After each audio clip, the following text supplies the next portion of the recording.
It's that time of year again, and I'm going to show you guys what I've done differently in this house for our Christmas time. It's been, what, 2 Christmases we haven't shown anything? Yeah. Yeah, a lot has changed since. I got a new tree.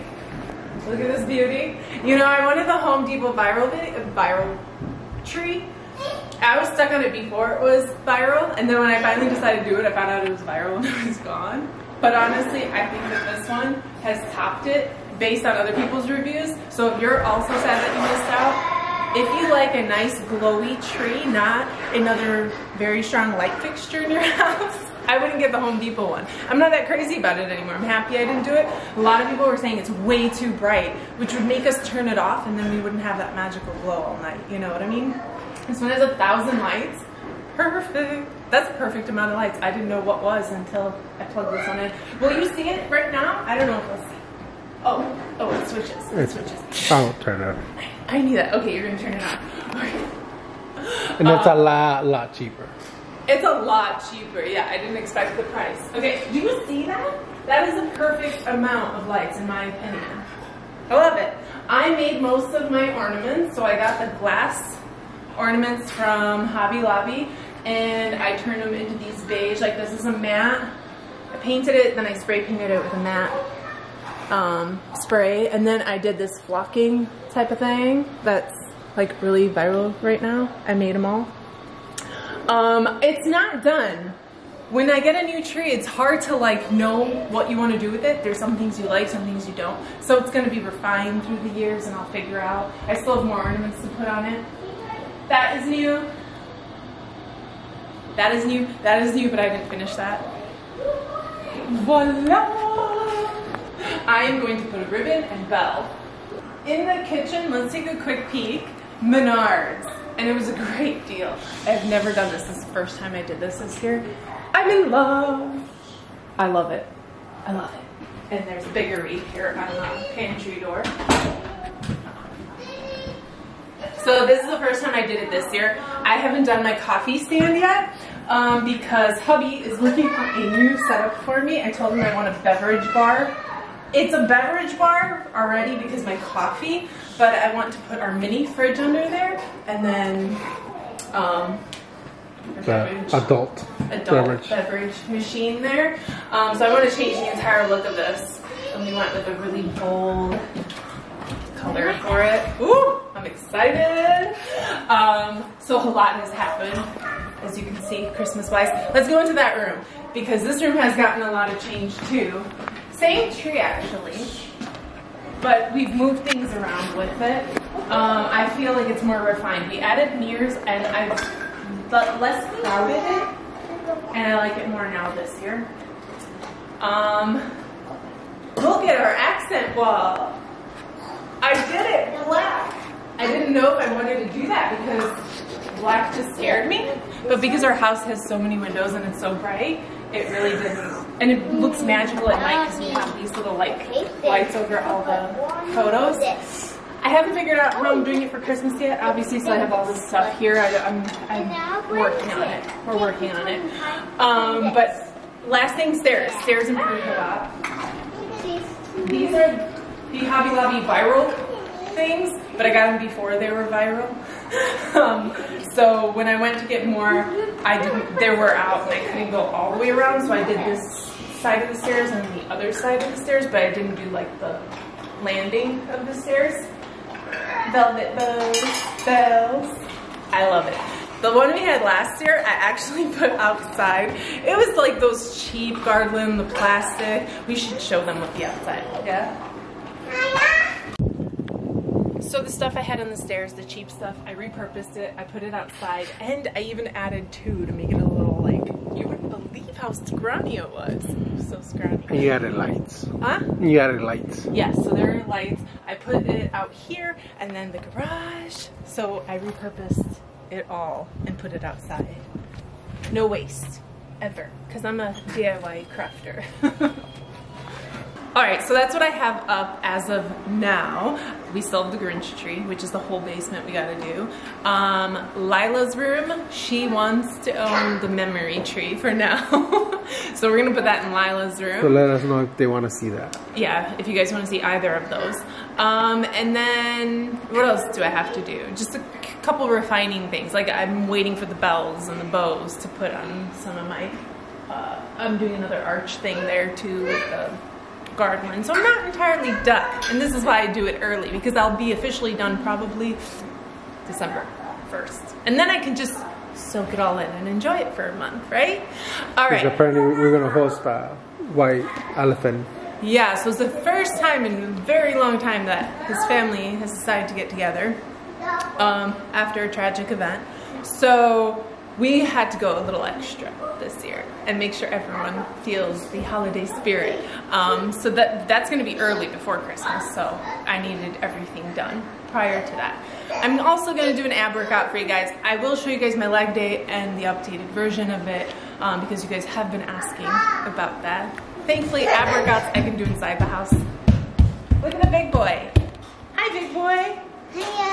He's still just 2. In my head, he's older.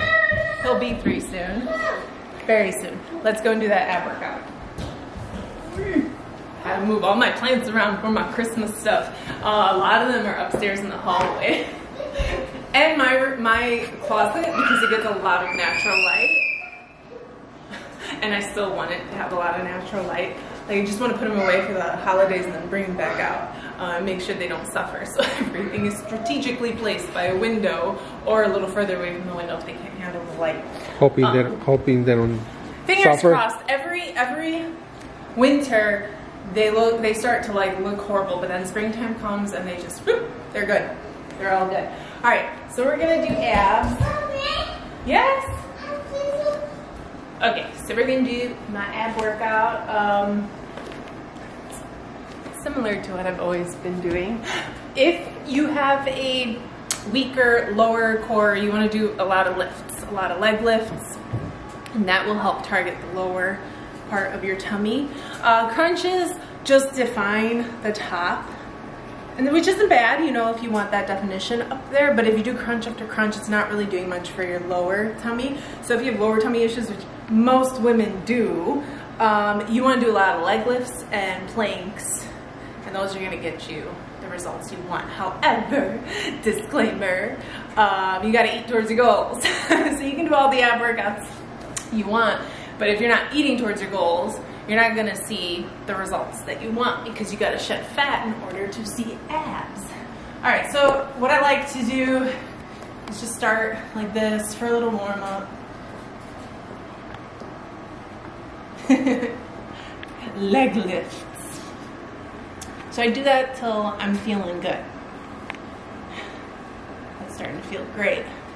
Now it'll get harder. You gotta lift both of them together. Is this gonna be a follow along? You know, I don't know. I have to shut up, right? So that it's not a follow along. Now take it up a notch. Lift. Down.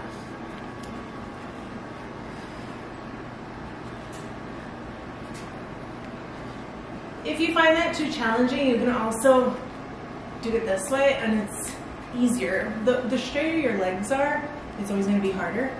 So when I feel more tired, or for some reason they're sore, I'll do it this way, and it feels good. I don't have my ball. I'll get it in a minute. Then we do side to side.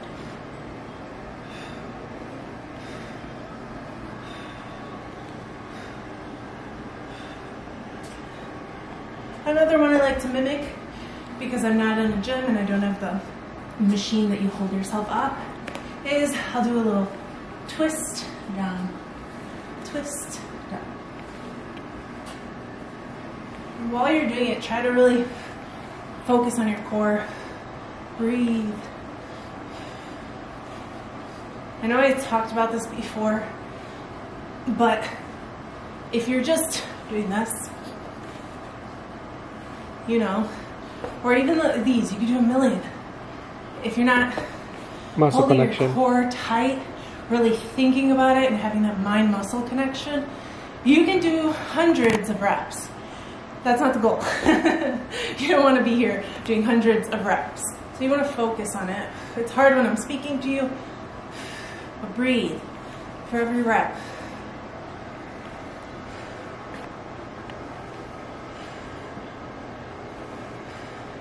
Now, I'm gonna go get my ball because it works really, really well. I'll be back. We just can't have Kai see it. I know. It gets dangerous with the coming. Okay, now why I like the ball, it is more challenging, but it engages your legs as well. So, I'm all about working them legs. Anything to work those legs. And then besides being really cold. Okay. There you go.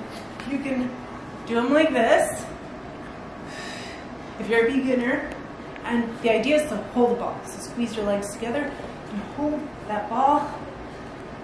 If you're not so much a beginner, straight up. And then up. Up. Oh Lord, see, I love it.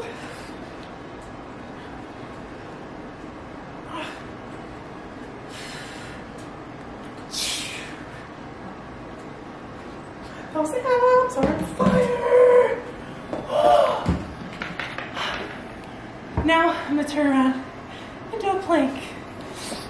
I'm gonna repeat all that, by the way, 2 more times.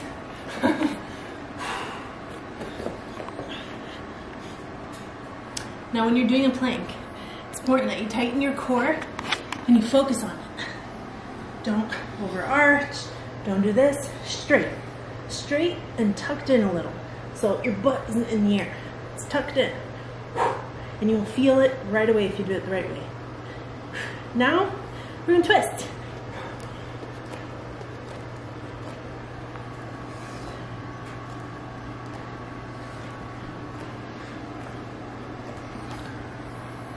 Woo! I'm gonna do that all over again. We'll start that routine all over again. No more talking, so it might be a little fast forwarded or glimpse. We'll show glimpses and that's it.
Alright, so before we end the video, I just wanted to talk about kind of why we haven't been on YouTube for a while, or at least this year. And that is because we had some health concerns with Lila in the beginning of the year, and we're not the type of people to like post about it. I don't want to ever post about things like that. So, you know, somebody's struggling in her life, I kind of shut down to the outside world and I just focus on my family. She had a lot of symptoms. She was not doing well. Dizziness, headaches, vomiting, stomach pains, skin rashes. Her poop was not normal. She came up to me, "Mommy, I don't feel good, something's wrong." So I scheduled an appointment for her. They did a lot of blood work. tests, and they found out that she had food allergies to wheat, milk, and eggs. All her favorite stuff, things that we were eating a lot of. We thought, great, okay, so there's a reason for it, good. But wait, her white blood cell count is really, really low. Did she get, like, is she coming off of sickness? No, not at all. She hadn't gotten sick for a while. So I was like, nope, she's good. Okay, that's fine. Come back in 3 weeks and we'll do another blood work test. And of course, she was not happy about this. She's like, I don't want any more poking. So we went back in and the results were the same. Really low white blood cell count. And they wouldn't really tell me much. They just said, okay, you need to go to a specialist, a hematologist specialist, and they can, you know, go in depth and figure out, you know, what's wrong with her. I went to Google. Worst thing possible, you know? It all led to the same thing, and that was the big C word. And when I made the appointments, they were throwing that word around a lot. Does she have cancer? And over, and just hearing it, I was like, I couldn't talk. I'm like, please don't start with that, because then I can't move on and say what I need to say. She wanted to make us wait till September. This happened in April for an appointment, and I was like, no, please get us in. You don't understand. I'm like, this is consuming me. This is all I can think about. I can't do anything else. I can't even sleep at night. I'm crying every night if I'm not on Google constantly trying to fix her diet, find what's wrong, add this vitamin, do, you know, all these things. What can I do to make her healthy and better? So it was hard. Couldn't even talk to my husband about it. I started to text him. I'm like, babe, I don't know how else I can tell you this. I need to text you because if I speak it out loud, I cry like that. So anyways, she's healthy. She's fine. I'm going to move on and tell you what happened. But she's totally fine now. So we scheduled the appointment. It was like 3 months? They didn't make us wait till September, but she got me in as soon as she could. And he sits us down. We went to Lurie Children's Hospital in Chicago, and he sits me down. And the minute we sit down, he was so sweet. He's like, she's fine. She's perfectly fine. Let me ask you a couple questions. But after reviewing all the paperwork, which I love this hospital, by the way, they get everything online. They make a profile for you, and you send everything, and they like preview it. So like you don't have to sit in there, and then they have to like, you know, waste your time. He went through everything before he actually saw us. That's why he was able to be like, she's fine right away. And then he asked if, like, our ethnicities and if anyone was Hispanic. My husband is Mexican. So he said it's very normal for some races, specific races, to have a lower white blood cell count. And he asked, you know, does she have a lot of infections? How many times has she been on antibiotics? Never. He's like, you've got nothing to worry about. If it was the big scary C word, by now she would have had multiple infections. She would have had to have been on antibiotics multiple times. It's too late in life for this to even be a thing. But we're gonna do tests. We're gonna do another blood work test. They did do another one there. And then they called and said, no, she's perfect. She's fine. We did the in-depth test. She's perfect. I was like, thank you. But it was really hard, and I could not. We just aged. I know, I felt like I aged so much just from that. We could not even think about doing anything during that time. And then when it finally got better and we were so grateful and felt so much gratitude, we did try to jump back on YouTube. It just didn't feel natural. Even though we had had how many years on YouTube already, we felt so rusty. And well, with Kai. Strange. And then Kai made it so incredibly difficult. And he probably will still be difficult, but he's getting better. I feel like now we can jump back on. We're feeling great as a family. I feel a lot of gratitude. I'm so thankful. But then I also wanted to add in there that now that she's had these allergies that we've known since April, and yes, it did just turn on out of nowhere. I know that sounds crazy, but she didn't have these allergies before. She was eating all these things, and she was perfectly fine, cooking fine, never had any symptoms. It like just from one day to another happened. It's scary. But anyways, now that it's been quite some time that we've been cooking, you know, for her allergies, and we found a lot of great foods, and we spent a lot of money on our first shopping because we just wanted to find the best of everything. We spent so much on bread. Everything. I know bread is so expensive, and a lot of it's garbage. At least it tastes horrible. So we feel like we found all her favorite stuff now. She loves everything that she had. In the beginning, I would cry with her because I was like, I'm so sorry you can't eat this. And I was like, I'm not going to eat it. So I was not eating we didn't have donuts for so long. Pizza. And I was like, I won't eat any of it. And then now that her diet is better, it's like I don't feel that bad eating pizza or having a donut here or there because I make her donuts or, you know, whatever she wants. Cookies and stuff. Yeah, her treats and her good food. So if you guys want, we can add some of that content in there if enough people are interested in it. Well, Does the world have allergies? I feel like a lot of people have allergies. Like, it's a common thing now, right? Yeah, I stopped drinking beer because of her. Beer? Yeah. Because of weed, right? Because of weed, yeah. Yeah. And a lot changed. She changed a lot for us. So that's a little insight to what was happening. I did not want to share it at all while it was happening because we're not those people. I was just so focused on my family and taking care of us and doing what we all needed to be healthy and have the right mindset before we can get back on and give ourselves to other people, if that makes sense. Anyways, we're going to end it here. I'm a little rusty on how to end it, so I'm just going to go with what feels natural. Be sure to be subscribed. Hit the, is it a thumbs up to be notified, right? No. Right? Just to like the video. Oh, like the video. What do you do for notifications? There's a little side thing. Okay, you probably know better than I do, so do it. Be sure to comment below if you have nothing to say. Hashtag love it so I know you love it, but it also helps our channel and our videos grow. Until next time, bye y'all.